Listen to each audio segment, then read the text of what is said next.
Hey, what's up guys, it's Oakley, and we're going to be here playing some Total War Warhammer 2 online battles. I am playing as Norska, not a faction I've really played much of at all. I know they're interesting, but I used to have some issues with them, feeling that they're very squishy, and I didn't quite know how to handle them. But recently I saw one of Turin's videos, where he started to do these army overviews, talking about what they're good at, how to play them, the different units you should bring, suggesting different army compositions for different matchups. So all of that really helped me understand how to play them. And so what I'm going to try and do is get a little bit more into Norska and kind of follow along with what he's taught. I really think Turin does a great job of explaining things. He was great in the Ever-Chosen casting, along with Italian Spartacus, so that was great.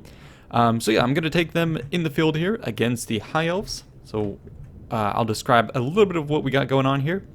So the main line here that I have going off against the enemy is going to be 4 of these Marauders. These guys are going to come with okay shielding. They're just going to be your chaff, and the reason I brought these and the reason why Turin, for instance, would recommend them if you're going against someone who has, a lot of range potential is, well, these guys are cheap.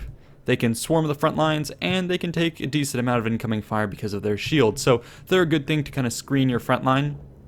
And then what you want to bring in kind of anticipation of enemy armored units is almost always going to be bringing these Famir, and the choice is just great weapons or not. And you want to probably bring the great weapons if you're going to go against something that has a lot of cavalry like Bretonia or Beasts, maybe Chaos. But for now, just the standard version is fine, and throw these guys up front because they're going to have armor sundering, and you want to stack them on top of your Marauders so that in combination they'll be able to do a much more efficient job of taking out the enemy front line.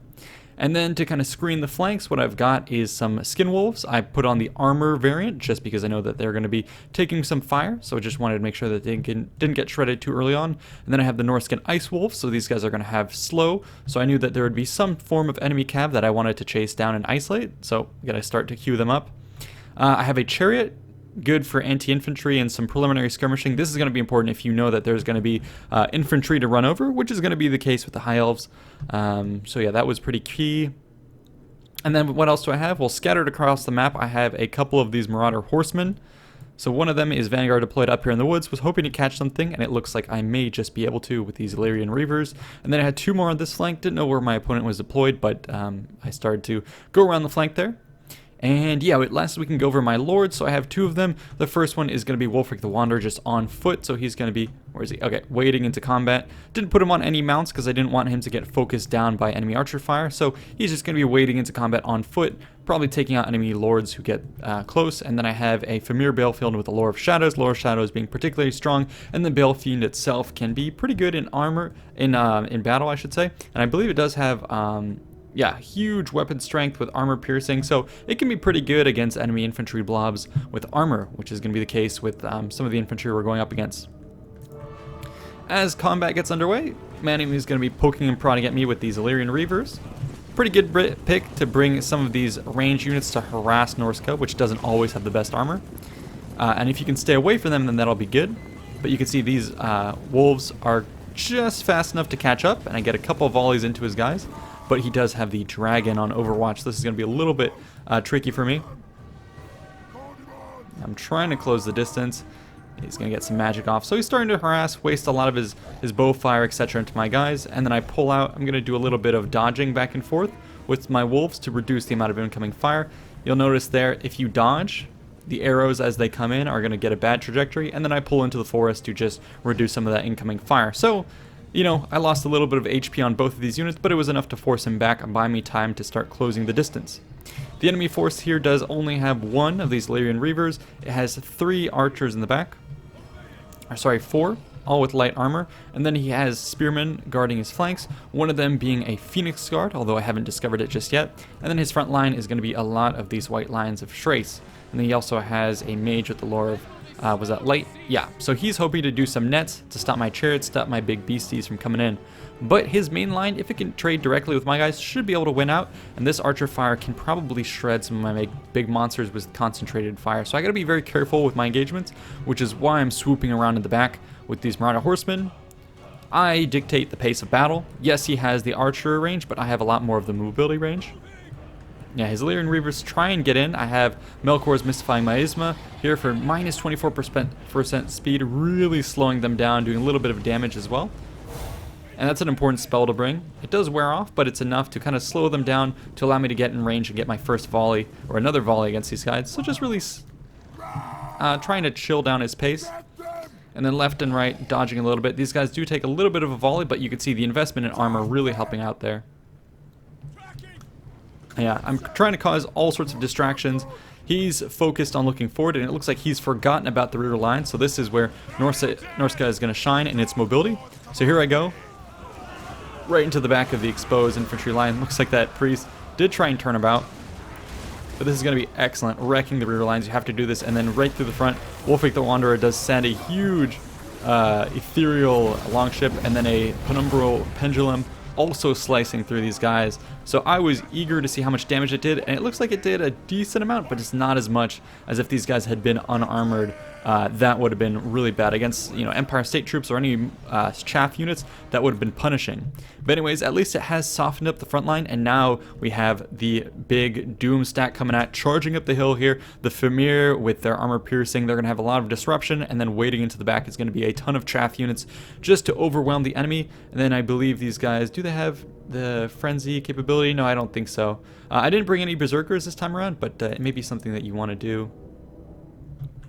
Yeah, so I'm wading in, and he's going to try and get a net off, but you'll notice it's only really going to slow some of my warriors. The Balefiend is also wading in because I can get some anti-armor spells, and then I've also got some more units waiting around the back. So he does have now spears to protect the rear, which means his archers are going to be free to fire, so I really need to close here.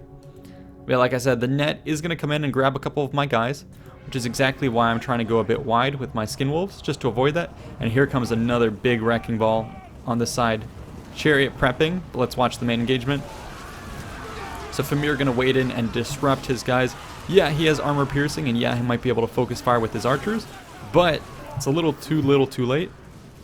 As now I start to get around the flank, the guys were pulled too out of position from my units here, and now I can just wade into the side. And take a look at this. We're going to have some Marauder Ice Wolf chariots coming in, and yeah, completely gangbanging this unit. And that's what you're going to want to do as Norska, just pounce on everything, crumble them, and then keep steamrolling. So now I've loosened up this pocket of infantry, and I'm going to keep going on. That Balefiend also wading in. He's looking really dope.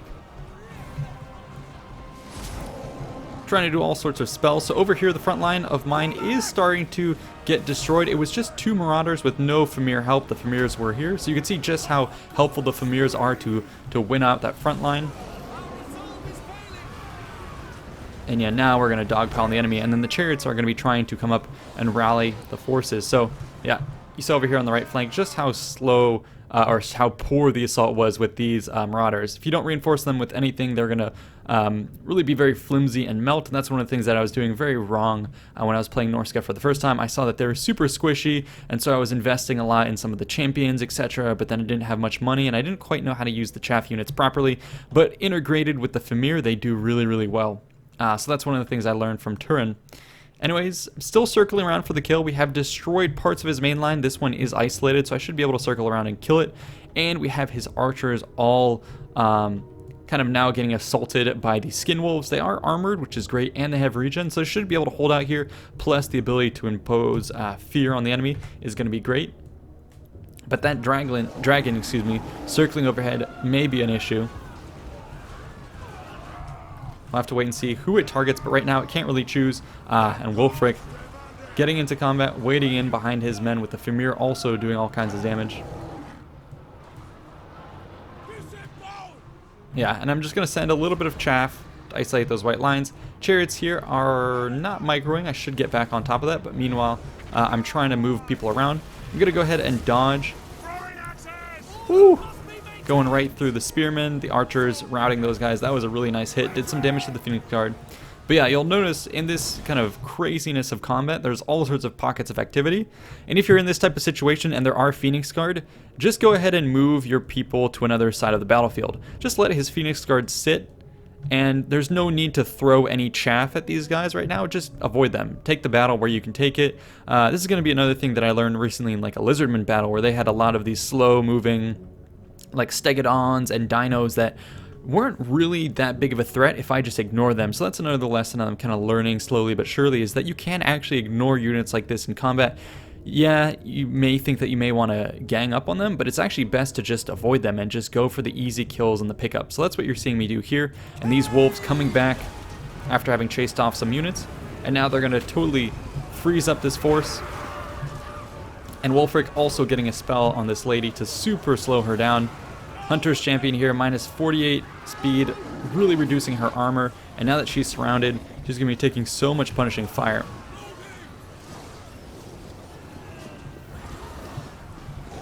Yeah, things are going well, but I am, with that breath spell, going to take a decent amount of damage. Wulfric's still at full health though. So that dragon trying to do supporting fire, but I'm going to start to pick away at it with these Marauder horsemen. Let's go ahead and watch this as they do those behind the back throws right into the dragon. Most of those seem to be falling down, but a couple of them going to strike and start to chip away at his health. Ooh, another Penumbral Pendulum is going to start to wreck his guys. And okay, looks like I've got the chariots back up and running. Gonna make sure to chase off his guys, and my Marauders are coming back in action. So slowly but surely, I am grinding him down, but in this steady combat here with the Phoenix Guard, etc., I'm going to start to take some damage, and as his guys recover, it has the potential to do a lot of damage to me. This is another important lesson that you definitely want to take to heart, is make sure you have something to chase down enemy units that are likely to come back. So for instance, these archers, bringing some, oh my god, Norscan Ice Wolves or these werewolves, great. Send them around and just bounce between various units. Even if they're low on health, just chase them off the battlefield. And yeah, that's what I've been doing with my Marauders, my Chariots, and other units, just making sure that they don't come back. It's going to prove very, very important in the late game. And yeah, these Ice Wolves bouncing around everywhere, slowing them down, and now going to be going after this lady.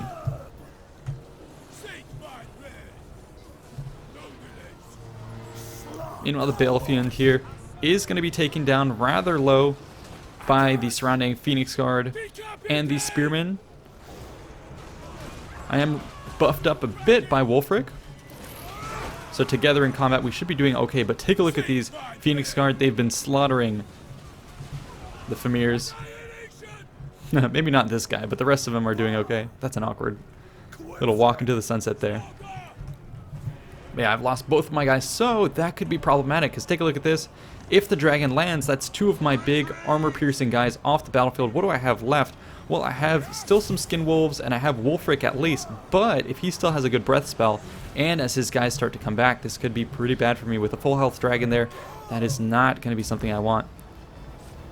From here with Balefiend here is going to get the Withering, so dropping the armor precipitously on some of these Phoenix. Although he does use Phos Protection to get it back up 30 armor, so it comes out neutral there. So yeah, we're having a bit of a trade in magic. But these guys are the bane of my existence right now, doing so much damage to me. There you go, they're dropping pretty low in armor, so you should see their health start to drop. Yeah, even against Marauders, doing okay. And finally, looks like he does land. Gonna try and snipe on Wulfric there, and this could be bad for me. Some of the morale of my guys is gonna be rather low. I do pop the Hunter of Champions, on him. That's going to scare him off, slow his speed down, pull down his armor, and he's going to go back and fly up in the sky. But okay, he may find a little bit of solitude up in the air, but I think I've cleaned up the majority of his guys, so now he's forced to engage in combat.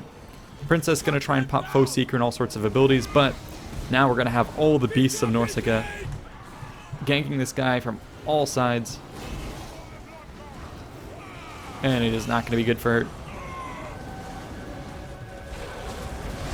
My Famirs do come back, so these guys are going to be great. They have the Armor Sundering, which is going to drag the armor of this character down. Lots of armor piercing, and this could spell the end. Still lots of health on that guy. You can see that Wulfric is low, but with so many targets here, it's really hard for him to extricate himself. And then finally, just the balance of power was enough to force this lady and her dragon off the battlefield.